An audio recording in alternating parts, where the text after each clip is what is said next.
Syndrome. लगभग मुझे 2013 में ये बीमारी हुई थी। इसका मेन कारण होता है कि ये हाथों में जो नस दब जाती है, इसकी वजह से मेरे हाथों में जो झुनझुनाहट होती थी और इसमें 2013 में मुझे ये बीमारी हुई और मैं तुरंत मेडिकल कॉलेज में गई। वहाँ पे कुछ मेरी जांचें हुई और उसमें ये CTS मेरी बीमारी निकली। इसके बाद मेरी काफ़ी वहाँ से जो है मेडिकल कॉलेज से दवा भी चली। काफ़ी मैं वहाँ से कम से कम 3-4 साल तो कंटिन्यू वहाँ से दवा की।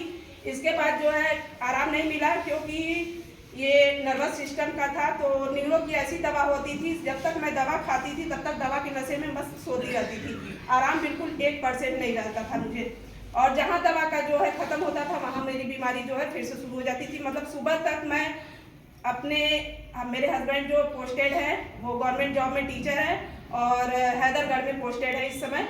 और मॉर्निंग में उनका जाना होता था 5:30 बजे करीब। तो मैं सुबह मॉर्निंग में न चाकू पकड़ पाती थी, न कुछ पकड़ पाती थी। और मैं अपने आप में ही रोया करती थी कि अगर मैं रात को सब्जी काट लेती तो मुझे ये दिक्कत परेशानी सुबह ना होती थी। कभी कभी हस्बैंड जो है बिना लंच के ही चले जाते थे। और इसके बाद काफ़ी मतलब मैं डॉक्टर से बोली भी कि सर मेरा बीमारी तो ठीक नहीं हो रहा है, इसका कुछ अच्छा इलाज बताइए। कि तो सर ने बोला कि ठीक है मैम, जो आप दवा खा रहे हो इसका 6 महीने के लिए जो है आप सुई लगा सकती है, तो 6 महीने के लिए आराम हो जाए। फिर मैं मतलब डॉक्टर से बोली कि 6 महीने के बाद क्या फिर मुझे इंजेक्शन लगाना पड़े, कोई ऐसा इलाज बताइए कि मुझे बहुत आराम मिल जाए। तो सर ने बोला कि लास्ट इसका जो है ऑपरेशन है। और वाकई जो है इस बीमारी का लास्ट ऑप्शन ऑपरेशन ही है। इसके बाद मैं ऑपरेशन नहीं करवाई, क्योंकि बच्चे मेरे काफ़ी छोटे थे उस समय। घर की जिम्मेदारियां भी मेरे ऊपर थी, मैं घर की अकेली हूँ अपने। और इसके बाद मैं डिसीजन ली। सर ने अपना पर्सनल नंबर दिया और उन्होंने बोला कि मैम आप थोड़ा घर पे जाके अपना बताइएगा, इसके बाद मुझे आप कॉल करिएगा। लेकिन मैं एक बार डिसीजन ले ली कि मुझे ऑपरेशन नहीं करवाना है। इसके बाद किसी के माध्यम से मैं जो है चरक में गई दुबग्गा, वहाँ पे भी डॉक्टर को बताया। सारी रिपोर्ट डॉक्टर ने देखा और सीधे उन्होंने भी कहा मैम इसका एक 10 मिनट का सिर्फ ऑपरेशन है, वो ऑपरेशन आप करा लीजिए। मैं बोली कि नहीं डॉक्टर साहब मैं ऑपरेशन नहीं कराऊंगी। फिर मैं छोड़ दी, ना दवा की ना कुछ भी नहीं की। और जो मेरी सिस्टर इन लॉ है माधुरी मैम, इनके माध्यम से पता चला कि मेरे घर के बगल में मिस्टर विनोद पटेल सर का जो थेरेपी सेंटर चलता है। और मैम ने कहा कि चलो यहाँ ट्राई करते हैं, तुम काफ़ी दवा कर चुकी हो और चलो देखते हैं यहाँ पे भी हो सकता है कुछ इलाज हो जाए तुम्हारा। तो वहाँ मैं गई और पटेल सर से बोली कि सर ऐसी प्रॉब्लम है। सर बोले कि मैम आप परेशान बिल्कुल ना होइए, बहुत अच्छी जगह आप आई हैं, बस आते जो हम लोग कहा जाए बस वही आपको करना है। हमने कहा चलो ठीक है कर लेते हैं। 90 दिन का कोर्स था, मैंने 90 दिन का कोर्स जो है पूरी ईमानदारी से किया।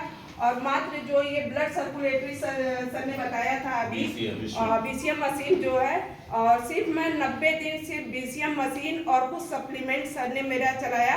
और उसके 90 दिन तो छोड़िए, मात्र 1 महीने में मेरा जो है ये बीमारी गजब मैन, ग्रेट, जबरदस्त।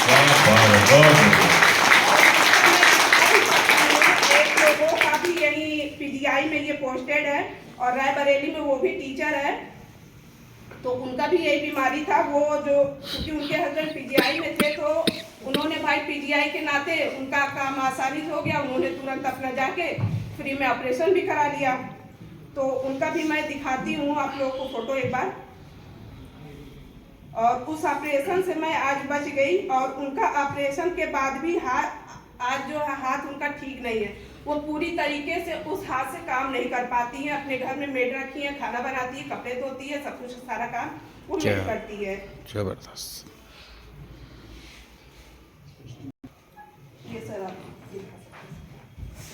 ये ऑपरेशन होगा, ये वो हाथ है सर जो अगर मैं भी डिसीजन लेती तो शायद मेरा भी हाथ इसी तरीके से आज होता। और वो जब मैं उनसे मिली और अपना सारा प्रॉब्लम बताई, तो वो बोली कि भाभी आप कहाँ थी पहले, आप क्यों नहीं मुझे मिली, शायद मैं भी आपकी तरह ऑपरेशन से बच गई होती। तो एक बार इस TCM पैथी को आप लोग समझिएगा और अपनाइएगा इस चीज़ को। और भविष्य में आने वाली ना बीमारी हो हमें, इससे हम बच सकते हैं इस पैथी में आके। तो सभी से निवेदन है मेरा, जितने भी नए गेस्ट हैं इस चीज़ को अपनाइए और लोगों को इस चीज़ के बारे में ज़्यादा से ज़्यादा अवेयरनेस करिए। Thank you so much.